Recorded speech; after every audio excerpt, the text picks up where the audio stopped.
Have you ever found yourself saying something like, I could have been a doctor? Or thinking, well, 2 plus 2 must equal 4. These aren't just throwaway phrases. They're actually deep claims about possibility and necessity. And today, we're going to unpack how philosophers make sense of all this, using a seriously mind-bending idea, possible worlds. No, really, just stop for a second and think about it. Things have been different. Your life, history, anything. It seems like a simple question, right? But it actually opens up this huge philosophical puzzle.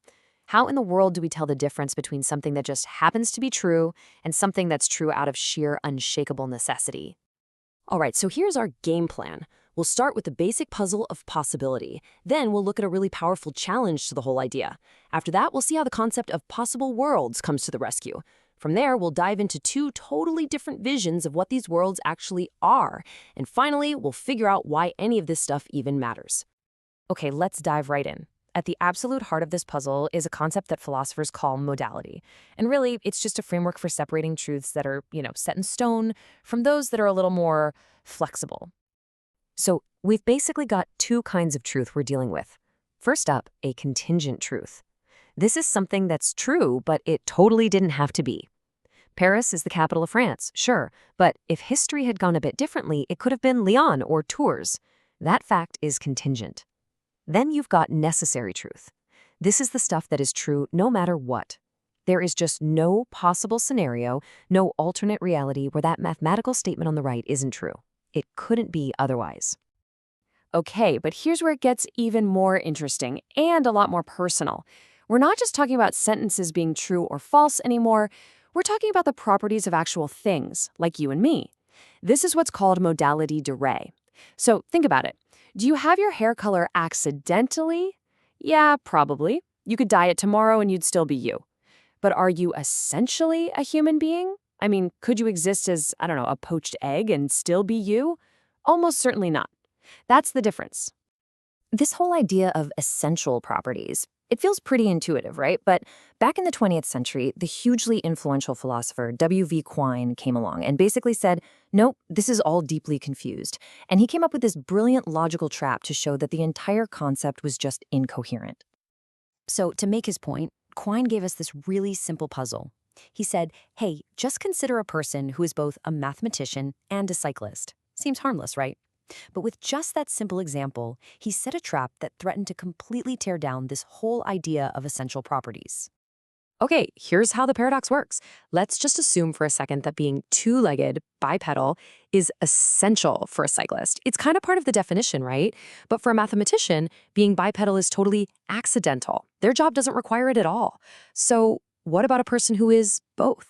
Suddenly, that one single person seems to have the exact same property, being bipedal, both essentially and accidentally at the exact same time.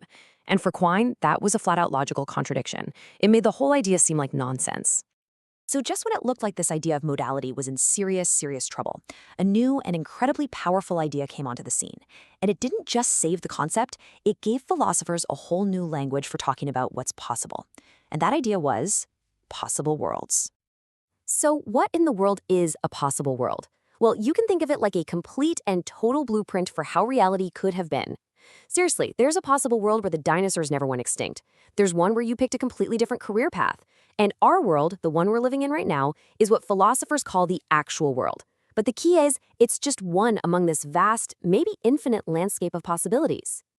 And what's so powerful about this is that it gives us these incredibly clear, precise definitions for those fuzzy concepts from before. And necessary truth isn't just unavoidable, it's true in every single possible world. A contingent truth, that's true in our world, yeah, but it's false in at least one other one. An essential property is something you have in every possible world where you exist. And an accidental one, that's a property you have here, but there's at least one other world where you don't. See? Suddenly it all clicks into place. And with this new toolkit, Quine's paradox just dissolves. It melts away. See, Quine's big mistake was confusing a description of a role, like cyclist, with an essential property of a person. Being a cyclist is just something that person does in this world, in the actual world. We can super easily imagine another possible world where that exact same person exists, but they just never got around to learning how to ride a bike. So being a cyclist is an accidental property of the person. Problem solved. No contradiction. All right, so this possible worlds framework is obviously a really powerful tool, but it immediately brings up a huge, massive question. What are these worlds?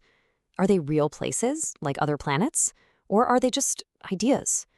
And this question sparked one of the biggest and wildest debates in modern metaphysics. So you've got two main camps. On one side, you have philosophers like Saul Kripke and Alvin Plantinga. Their view is that possible worlds are abstract things. You can think of them like giant, super detailed stories or maybe blueprints for how things could have been. In their view, our world is special. It's the only one that's actual. But on the other side, you've got David Lewis, and he makes a much, much stranger claim. He says these other worlds are concrete universes, every bit as real as our own. We just can't get to them. And the differences between these two views run really, really deep. So for Kripke and Plantinga, let's call them the KP view, our world is uniquely real. It is the actual one. End of story. For Lewis, actual is just an indexical word, kind of like here or now. When you say here, it means your location. When I say it, it means my location. For Lewis, actual just points to whichever world the person speaking happens to be in. But the absolute wildest difference is in how they think you exist elsewhere. For the KP camp, the very same you, the same person, exists in other possible worlds. But for Lewis, no way. It's not you, it's your counterpart, a totally separate individual who is just very, very similar to you. Yeah, this idea of counterparts is absolutely central to David Lewis's theory.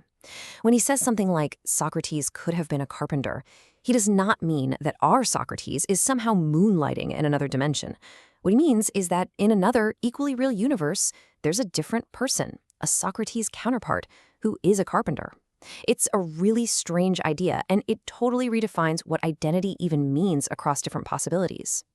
Okay, I know this is all getting incredibly abstract. We're talking about infinite universes and counterparts, but the choice between these two views has absolutely massive implications for how we understand reality itself. So why does any of this debate actually matter? Well, for one, this whole framework gives us a really rigorous language to analyze our own identity, to figure out what's essential to us versus what's just accidental. But on a much deeper level, it forces us to make a choice about the very nature of possibility. Is the fact that you could have been a doctor an objective, absolute truth about reality, like the KP view suggests? Or is it a relative truth about a counterpart of you in another universe, where who even counts as your counterpart might just depend on what we're talking about? It's really a choice between objective fact and something a lot more flexible. And that really just leaves us with this final, completely mind-bending question. Which one is stranger? Which is the bigger pill to swallow? The existence of an infinite number of abstract blueprints for reality?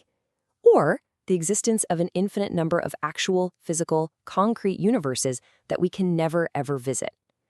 The debate is definitely not over, but the journey through it tells us so much about the limits and the incredible possibilities of our own world.